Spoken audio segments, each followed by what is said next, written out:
Grabar la clase, ahí está. Hoy lo que voy a hacer es mostrarles ¿sí? las diapos que fuimos viendo para ver si alguno tiene alguna duda mientras voy mostrando las diapos que estuvimos viendo para que el jueves que viene hagan el parcial. ¿Sí? El parcial va a ser por Google Chrome, donde van a contestar algunas preguntas, algunas por ahí van a ser verdadero o falso, así que van a tener que solo contestar, por ahí en otra van a tener que agregar algún comentario, si dice que tienen que escribir un texto breve, es cortito, ¿sí? La idea es también que no escriban tanto, pero por ahí en algunos casos van a tener que especificar algo demás.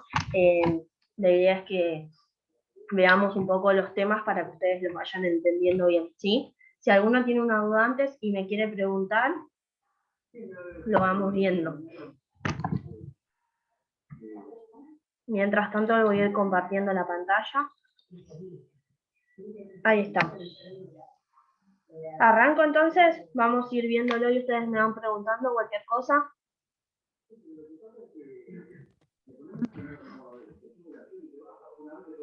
¿Vamos bien?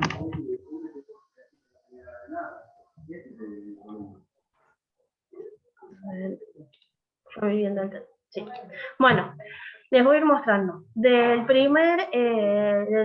primer diapo que habíamos visto era control de calidad, ¿sí? Lo que era calidad en sí. Y me parece que lo más difícil de la diapo era control de calidad interno y externo, ¿sí? Es importante saber qué es la calidad. Nosotros habíamos hablado que la calidad era el desarrollo del trabajo, ¿sí? Tratar de trabajar de una manera ordenada, ¿sí? En tiempo y en forma para poder satisfacer ¿sí? las necesidades del cliente. Y en la parte de salud siempre es maximizar el beneficio, ¿sí? Maximizar el trabajo, pero sin aumentar los riesgos. Eso también lo habíamos relacionado con bioseguridad, que nosotros tenemos que trabajar bajo calidad y bioseguridad, ¿sí? Dentro del laboratorio para cuidar lo que son las muestras de los pacientes, como también cuidarnos nosotros, ¿sí? Bueno, la importancia de la calidad es más o menos lo que habíamos visto, trabajar de forma correcta, en tiempo correcto, para satisfacer a los clientes.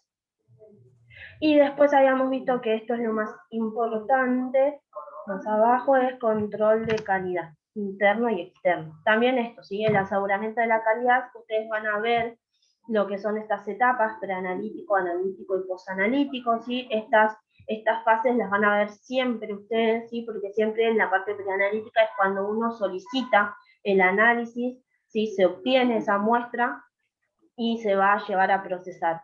Luego el proceso se realiza en la parte analítica, donde sería dentro del laboratorio, donde se van a procesar esas muestras, y también en este caso lo que vamos a tener son los controles de calidad interno y externo. Y luego la parte post-analítica es cuando ya entregamos el informe de laboratorio o se manda el informe directamente al médico, ¿sí? Para que él pueda analizarlo. Acá tenemos lo mismo, ¿sí? Del aseguramiento, la parte preanalítica, el analítico, que es lo que yo me quiero especificar. ¿Sí? En lo que es el control de calidad, vamos a tener ¿sí?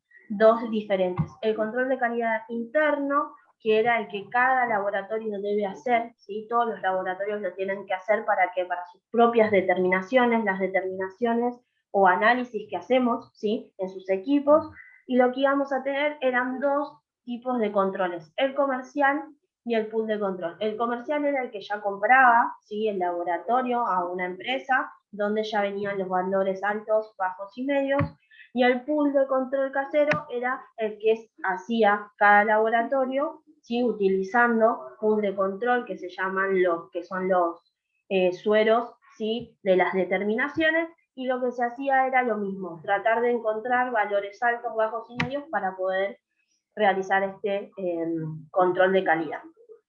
Luego lo que teníamos era el control de calidad externo, ¿sí? El control de calidad externo era cuando ya nuestro control de calidad por ahí no nos podía ayudar a determinar nuestros errores, y también dependiendo si el laboratorio contaba económicamente para poder ¿sí? Pagar este control, porque el control de calidad externo ya es un programa que uno se puede anotar, pero es pago y es muy caro, entonces no todos los laboratorios lo pueden hacer, pero este control lo que tiene de diferente con el control de calidad interno es que, como les dije, es un programa, ¿sí?, que lo realiza PROGAP o CEMIC, ¿sí?, y en este caso lo que vamos a tener es una muestra incógnita, ¿sí? Nosotros lo que vamos a hacer es colocar ese control en el equipo, nos va a pasar todas las determinaciones que tenemos y nos puede tirar un error, ¿sí? Ese error, esa alarma que nos tira, es que tenemos que modificar alguna determinación, pero no nos dice específicamente qué valor, ¿sí? Acá nosotros teníamos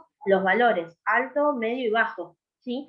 En este caso vamos a tener una muestra incógnita, entonces no vamos a saber específicamente qué es lo que tenemos que acomodar. Entonces los que trabajan en el laboratorio van a tener que volver a procesar todas las muestras, volver a pasar el control para ver si modificaron ese error, pero no se sabe específicamente cuál es el valor que tenemos que modificar, ¿sí? Por eso es una muestra incógnita. ¿Qué lo van a hacer? Por 12 meses, ¿sí? O sea, un año. Pero en ese transcurso del año el programa me va a mandar, ¿sí?, informes de cómo estoy trabajando, qué es lo que yo tengo que ir tratando de modificar, pero no me lo va a especificar concretamente, ¿sí? También lo que yo les había comentado de este programa es que puede, ¿sí?, que el programa, si yo no soluciono mis errores, me saque, ¿sí?, y después de que yo pueda volver a arreglar todos mis valores con el control de calidad interno, volver al programa, ¿sí? ¿Se entendió? Que esto es lo más complicado de la parte de calidad. Después las demás lo que seguimos viendo en las diapos es fácil, pero siempre el control de calidad interno y externo es donde queda un poco más la duda.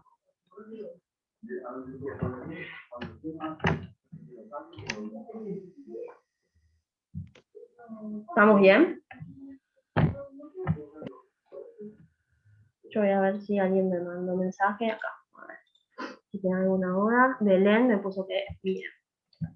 Bueno, voy mostrando cualquier cosa si tienen alguna, si quieren que volvamos a alguna diapo, volvemos, no hay problema. Después, la próxima diapo, ustedes díganme si se cambió bien, ven bioseguridad y seguridad, porque no sé si se van cambiando las diapos bien para ustedes. Sí. Perfecto. Bien.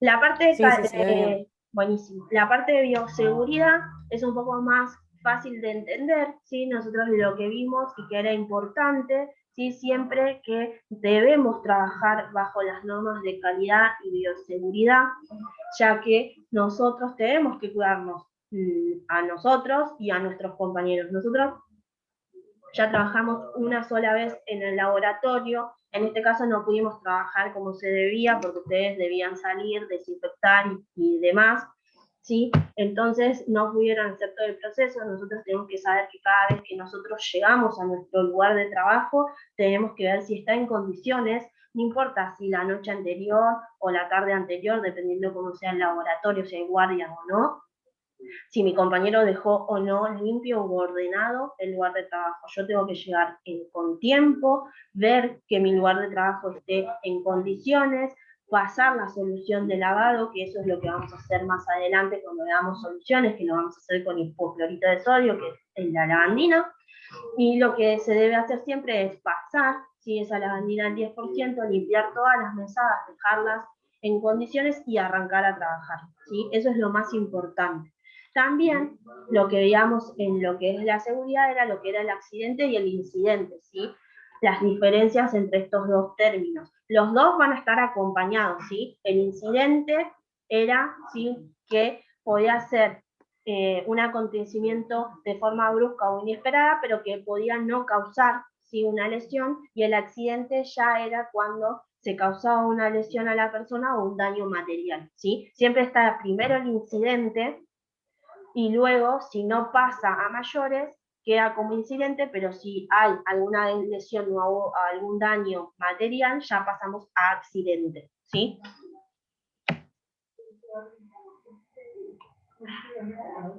Después los que teníamos eran las barreras, que era importante, que también hablamos mucho con la parte de bioseguridad, que ustedes vieron cómo debíamos ir vestidos, ¿sí? Siempre estar con la ropa adecuada, que es súper importante, tener pantalones largos, zapatillas cerradas, el guardapolvo manga larga, o si en el caso que puedan llegar a trabajar y les permitan el ambo, en el lugar de trabajo, siempre cubrirse lo que son los brazos con una remera o un saco, más que nada porque siempre hay que tener el cuidado de si yo no rozo, no toco, ¿sí? Alguna parte, o no estoy lastimada, o no me raspé anteriormente, y pueda tener alguna complicación, ¿sí?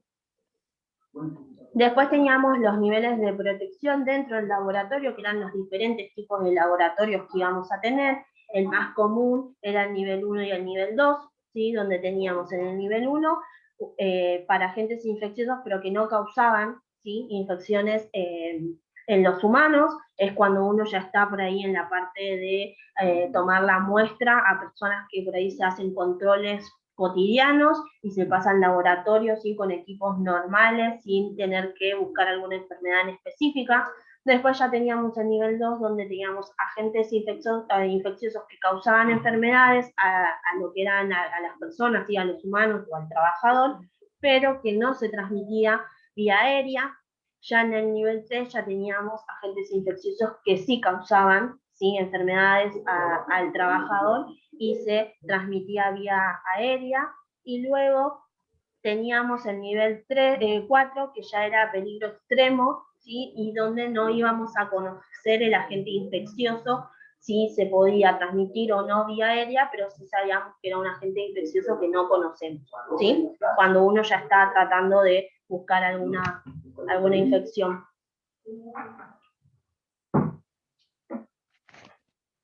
Denme un segundo.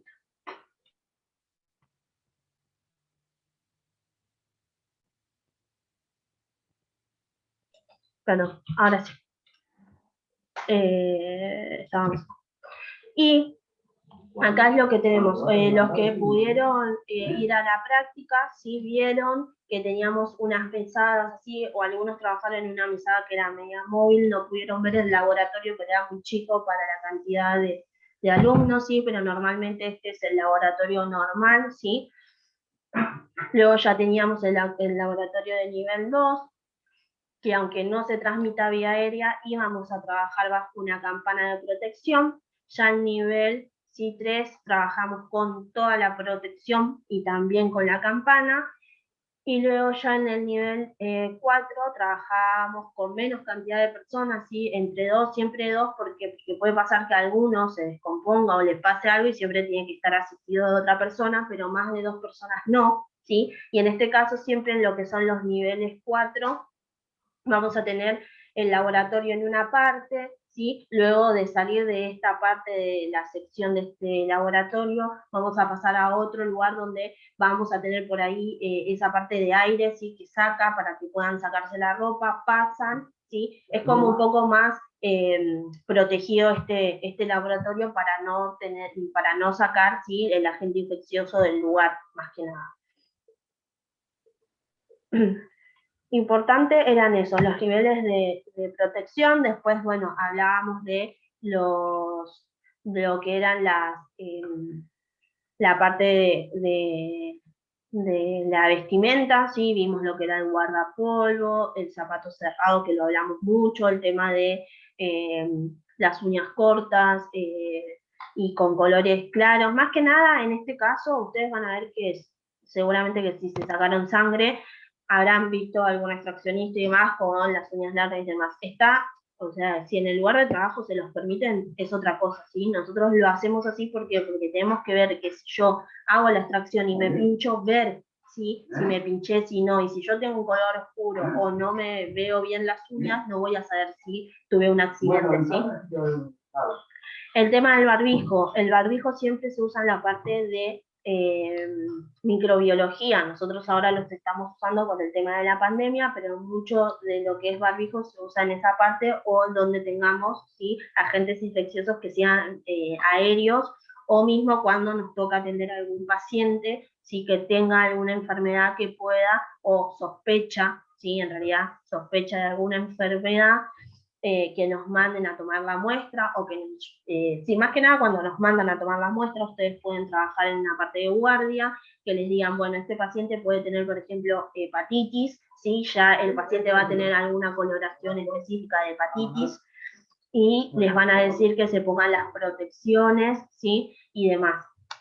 Siempre el barbijo es más que nada lo que sea vía aérea y cuando trabajamos en microbiología, como las gafas, ¿sí? Las gafas también, eso es dependiendo del lugar como ustedes trabajan. El lavado de manos, que siempre es importante, siempre antes de llegar al laboratorio, como les digo también, la gente que hizo la práctica tenía que lavarse las manos, entrar al aula, ponerse alcohol por lo que estábamos pasando y colocarse los guantes. Eso siempre, yo llego, me lavo las manos y recién ahí me coloco los guantes, al igual que no comer ni tomar nada cerca de mi lugar de trabajo o donde estén las muestras, sí, más que nada. El lavado de manos. Vimos la parte de pipeteo, ¿sí? Ustedes, las chicas que hicieron la práctica, hicieron la técnica de pipeteo, usaron la propipeta y la perita, hicieron la técnica, así que saben que hay elementos para pipetear, no como en la antigüedad, que lo que se hacía era pipetear con la boca, un error muy grande. Después teníamos, sí, los carteles de atención y de que nosotros nos van a proteger y saber que si eso es un riesgo biológico o no, o dónde estoy entrando. Siempre importante también, ¿sí? Más abajo está la parte de accidentes, ¿sí? Si uno se pincha o tiene un accidente, se me cae algún material biológico o se rompe algo, siempre sí avisar lo más rápido posible para poder tomar las normas necesarias, ¿sí? Uno si se pincha siempre lo que se hace es buscar al paciente, pedir la autorización para que para esa muestra hacerle diferentes tipos de estudios, HIV, hepatitis y demás, las mismas determinaciones que se le hace cuando uno va a donar sangre, ¿sí? Uno va a donar sangre y no es que esa sangre se utiliza y nada más, sino que el paciente que va, dona sangre, se le pide llenar un formulario donde se le va a hacer algunas determinaciones en esa sangre para poder, sí, luego utilizarla con otros pacientes. Lo mismo que la ingesta o accidental, ¿sí? Puede que se me rompa algo y me salpique o que sin querer me entre en la boca, ¿sí? Siempre importante avisar, llamar a emergencias y la parte, ¿sí? de donde vamos a descartar nuestros elementos. Vamos a tener lo que es la bolsa roja, que las chicas lo vieron, siempre importante, guantes en la bolsa roja, haya tocado o no a un paciente o a algún material biológico, ¿sí? Nosotros en la práctica, la única que pudimos hacer, hicimos pipeteo y trasvaso y trabajábamos con agua, pero siempre se los especifiqué que los guantes van en bolsa roja sí o sí, ¿sí?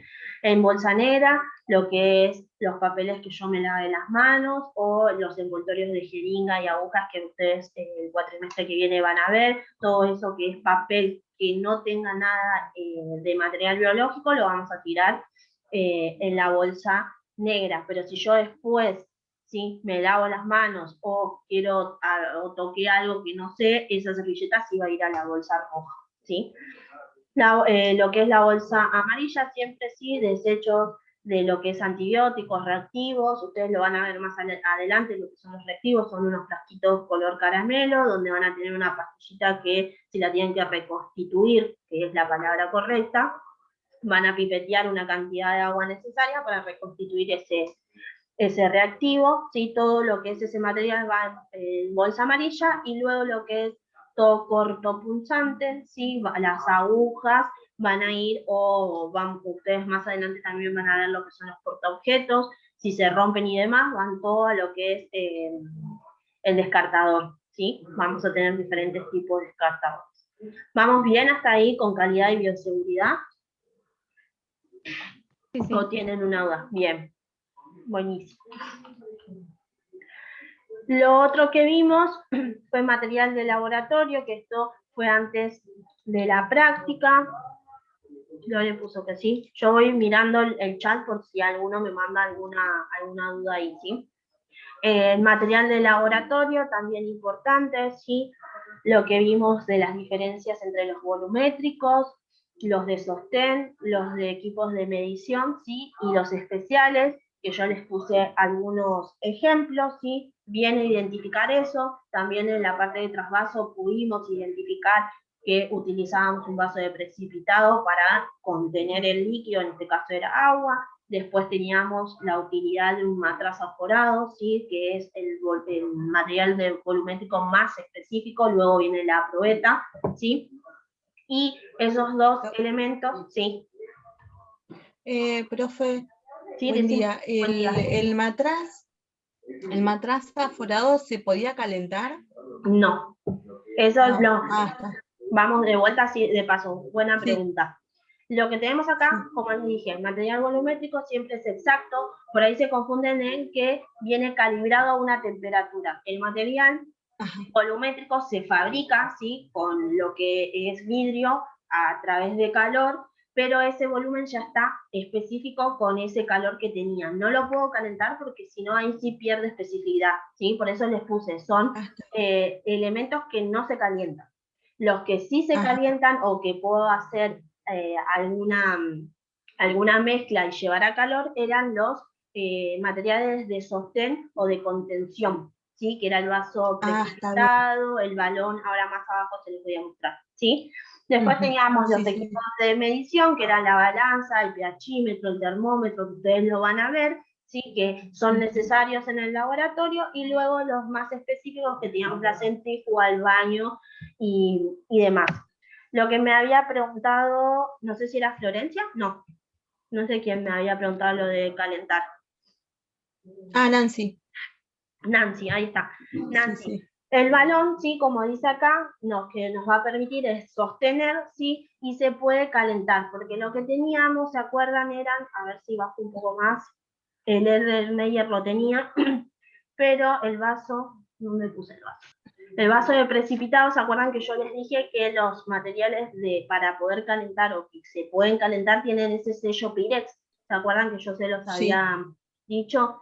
No sé dónde puse el vaso precipitado. Más abajo. Que quiero ver porque en el vaso precipitado se ve acá. Este sello Pirex, ¿sí? Es el que va a tener el vaso de precipitado, lo que va a tener el balón, ¿sí? O el Erlenmeyer, ¿sí? O también les había dicho que algunos tubos de ensayo también vienen con ese sello Pirex. Si no tiene ese sello Pirex, yo no lo puedo calentar, ¿sí? Como el matraz y la probeta, que son elementos volumétricos. Yo lo único que puedo hacer ahí es medir volúmenes exactos, como la pipeta, ¿sí? Pero no calentar. ¿Está bien? Sí. Perfecto. Bueno, subo un poquito más, acá está. Lo que habíamos entonces visto eran cada uno de los elementos, el balón que se podía calentar y era de sostén, al igual que el balón de destilación, que es aparte, ¿sí? El Erlenmeyer también es de sostén y para calentar. Y acá ya tenemos el matraz aforado, ¿sí? Como acá, calibrados, no se pueden calentar, ¿sí? Tenemos de diferentes tamaños y sí o sí es el material más utilizado para medir porque es el más exacto. Luego venían las probetas, ¿sí? El embudo también, ustedes lo vieron, que era importante para hacer el trasvaso, siempre es importante poner el embudo, la varilla de vidrio y tirar el líquido suavemente, ¿sí? Para no tener problemas de que nos salpique algún líquido. Los tubos de ensayo, como les dije, van a tener dos tipos de tubo de ensayo. El tubo de ensayo normal, que vamos a poder utilizar para hacer mezclas o diferentes tipos de análisis, si lo tenemos que llevar a lo que es un baño, ¿sí? Para ver si hay alguna coagulación o no, usamos los tubos comunes de ensayo, y si ya los necesitábamos calentar en agua o en un calor muy fuerte, ya necesitamos tubos que tengan ese sello Pirex, sí o sí, ¿sí? Si no, es muy blandito. Después el refrigerante, que ya es más para la parte de destilación, igual que la piseta, como les dije, es un material de plástico que podemos contener agua y mucho nos sirve para la parte de cuando hacemos tinciones, ¿sí? Que necesitamos hacer lavados en cada parte de tinción, entonces en vez de tirar con el vaso de precipitado por ahí que es más fuerte, usamos la piseta, pero es un material que pueden tenerlo o no. las gradillas que las van a ver bastante, que les había dicho, los cepillos también en la parte de microbiología para limpiar los tubos y demás. Las telas ya es más para calor, igual que la cápsula que es como el mortero. Esto también quiero llegar a los vasos de precipitado importantes para el trasvaso, ¿sí? Que lo vimos, y para poder calentar. Acá está la probeta, el segundo material, ¿sí? Volumétrico, que nos permite medir volúmenes lo más exactos posibles. También, como les puse, no se puede calentar, ¿sí? Porque pierde su especificidad. Luego lo que vamos a tener ya son las pipetas, que tampoco se calientan y son las que vimos para la parte de pipeteo, ¿sí? Cada una tiene su volumen. Vimos las dos diferencias entre pipeta de doble aforo y de simple aforo. ¿Alguno tiene duda con esto? De doble y simple aforo. Las chicas las que pudieron ir a la práctica lo pudieron ver en vivo, ¿sí? Ver la que es la pipeta de simple aforo y la de doble. Recuerden siempre que si yo tengo la pipeta de doble aforo, siempre utilizar esa porque es más exacta. Si no la tengo, no importa, porque las pipetas son exactas, pero siempre es mejor la de doble aforo. Si tengo la de simple aforo, la podemos utilizar igual para medir, ¿sí? Pero como les dije, siempre es importante ver las diferencias de lo que es más específico a lo que no, ¿sí? Después teníamos sí. Te quería hacer una preguntita de las pipetas. Sí. Esa curvita del líquido, ¿no? Que va dentro, Sí. siempre en las dos queda sobre la liñita, digamos. Sobre, claro. No debajo, ¿no? Sobre. Sí, bien, como las chicas lo hicieron en la práctica, vieron que nosotros tenemos que enrasar. Tanto en el matraz aforado como en las pipetas se llama enrase. Ustedes van a ver cómo esto, al estar en medidas más chicas, ¿sí? Se veía un enrase que era como una media luna, ¿sí? Las chicas habían visto que se hacía como una media luna. Siempre la pancita debe estar sobre la raya, ¿sí? Que nosotros querramos. Por ejemplo, siempre enrasamos en 0 para tener la cantidad, ¿sí? Y que la pancita toque la rayita, como vos habías dicho, ¿sí? Que se haga esa media luna así, ¿sí? La pancita siempre tiene que tocar el 0. Y luego volvíamos a enrasar dependiendo en la cantidad. Si yo tenía que pipetear 10 y tengo una pipeta de simple aforo, bueno, enraso en 0 y después descargo todo el líquido, porque al ser de simple aforo no necesito volver a enrasar. Si teníamos las de doble aforo, ahí sí, enrasábamos en 0 y luego enrasábamos de vuelta, ¿sí? En la medición que teníamos. En este caso es una pipeta de 10. Volvíamos a enrasar en 10 y eso era lo que pipeteábamos, ¿sí? Pero siempre sí, esa pancita debe quedar al ras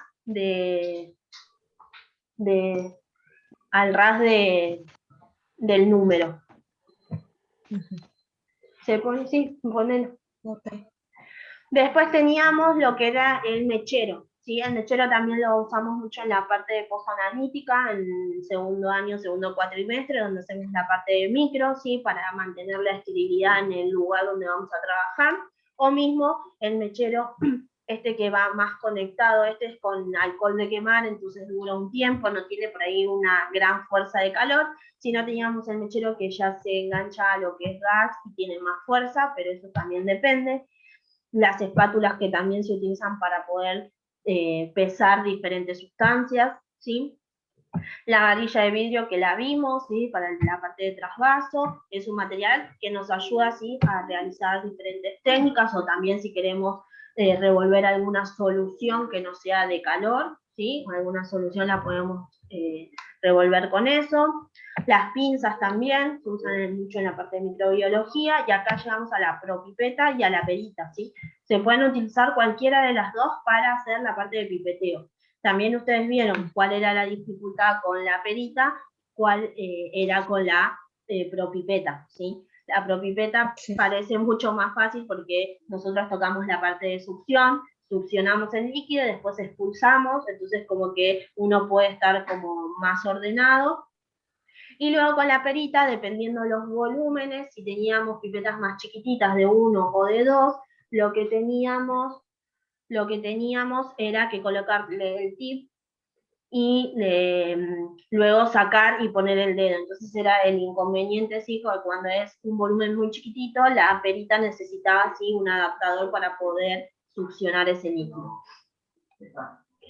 Luego la balanza, sí, esto de la balanza lo vamos a ver mejor en la práctica, que era una de las partes que íbamos a hacer, iban a tener que pesar. Normalmente lo que hacemos para que empiecen a engancharse con la balanza es pesar por ahí sal gruesa, que son en bolitas como si fuera algún reactivo y demás, para que ustedes entiendan cómo tienen que colocar los gramos, ¿sí? Porque la balanza va a tener diferentes volúmenes, nosotros siempre vamos a estar en gramos, y cómo hacer el barquito de papel para poder tarar la máquina y que nos pese solo la sustancia y no el papel, ¿sí? Eso es lo que vamos a hacer, pero sí es bueno que conozcan el tema de la balanza en la parte teórica. Después en la práctica lo vamos a ver bien. Lo mismo, ¿sí? Que, bueno, el baño se los voy a mostrar más o menos, pero lo van a usar ya en el segundo año en la parte analítica, así que lo van a ver bien. Las pipetas automáticas, que acá las nombré, pero se las voy a explicar mejor con la diapo que les había mandado. Al igual que el microscopio, que era otra de las partes prácticas que nos van a quedar, que por ahí si ya más adelante se puede volver, lo vamos a hacer. La idea es que ustedes sepan enfocar, ¿sí? Sepan más o menos las partes del microscopio y llegar al enfoque. Como yo les dije, yo les voy a dar diferentes, ¿sí? Muestras, van a tener un frotis con una tinción que se llama Gienza, otro frotis con una tinción que es Gram, ¿sí? Son dos cosas diferentes, no importa lo que van a ver, pero la idea es que ustedes sepan enfocar, ¿sí? Para que después, más adelante, se les explique qué es lo que están viendo en esos enfoques, ¿sí? Y creo que de material de laboratorio, bueno, la centrífuga, que también la vamos a ver, ¿sí? También ustedes lo van a hacer, por ahí también el cuatrimestre que viene, si tienen la posibilidad de hacer la práctica, van a poder hacer la parte de extracción y centrifugar las muestras y ver los tipos de tubos que van a tener. Igual, en la parte final de esta materia yo les muestro lo que son los líquidos biológicos, la sangre, las partes de la sangre y lo que es orina, ¿sí? Pero igual lo van a ver más adelante también. De material de laboratorio, ¿alguna consulta más con respecto a los volumétricos de sostén, como me preguntó Nancy recién? No, está bien. ¿Estamos bien? Buenísimo. Después vimos las secciones y sus utilidades de los materiales. Es más que nada en esto que lean y que tengan solo una noción, ¿sí? Corta de cada sección de, bueno, en esta se estudia la morfología de la sangre y los tejidos, listo, no muy específico. Que en hemostasia ya tengan una idea de, bueno, hemostasia, para que ustedes, esto es más ayuda para ustedes, porque el cuatrimestre que viene van a ver todo lo que es parte de secciones, y las chicas que hicieron el curso de extracción saben que secciones es un tema bastante complicado. ¿Por qué? Porque tenemos muchísimos analitos, ¿sí? En cada sección, y ustedes se los van a tener que aprender. Entonces, está bueno que vayan relacionando no solo los equipos o lo que yo les puse que vamos a utilizar, sino que decir, bueno, en la parte de hemato es todo lo que es morfología de la sangre. Entonces, cuando ustedes empiecen a ver los análisis que se les van a pedir, van a poder ir relacionándolos con la sección, ¿sí? Acá tenemos la parte de hemostasia, que es toda la parte de coagulación. No es necesario que sepan específicamente, sí, lo que yo les puse, pero sí relacionar, bueno, es la parte de coagulación, morfología de la sangre, pero en lo que es la coagulación. Luego la parte de química clínica ya es más aspecto general, ¿sí? Químicos de la salud. Es como que vayan relacionándolo ustedes. Yo no creo que de esta diapo no voy a tomar nada, pero sí que ustedes, porque no se las tome, se la olviden, porque es bastante importante, ¿sí? Que lo vayan como incorporando para que el cuatrimestre en el segundo cuatrimestre ya tengan una noción de las secciones. Bueno, tengo bacterio, que es la parte más del diagnóstico de lo que son las bacterias o las infecciones que podamos tener, ¿sí? Y demás. Inmuno ya es más el diagnóstico infeccioso viral, ¿sí? Siempre inmuno es toda la parte de hepatitis, HIV, VDRL, que es sífilis y demás, ¿sí? Esto no lo voy a tomar tanto, acá, ya que estoy en la fotito me viene bien. Esto es lo de las pipetas automáticas multicanal, que ahora se los voy a especificar bien, pero para que tengan esta foto. ¿Se acuerdan que yo les había dicho en el video que la multicanal es, si nosotros usamos el mismo volumen, ¿sí? Podemos hacer muchas muestras a la vez, como esta parte, ¿ven? Que en la parte de inmuno se utiliza mucho porque esto es una placa para hacer HIV, entonces se necesita pasar el mismo volumen en muchas muestras a la vez y después llevarlos a un equipo. Entonces la pipeta automática multicanal lo que hace es hacer más rápido el trabajo, que es lo que habíamos visto en esa diapositiva. De acá vamos bien, entonces no voy a tomar mucho, pero sí traten de chusmearlo y mirarlo a lo que son las secciones, ¿sí? Sí. Perfecto. Y esta es la última clase que yo les subí, que se las grabé, que era la clase del jueves pasado que no les pude dar.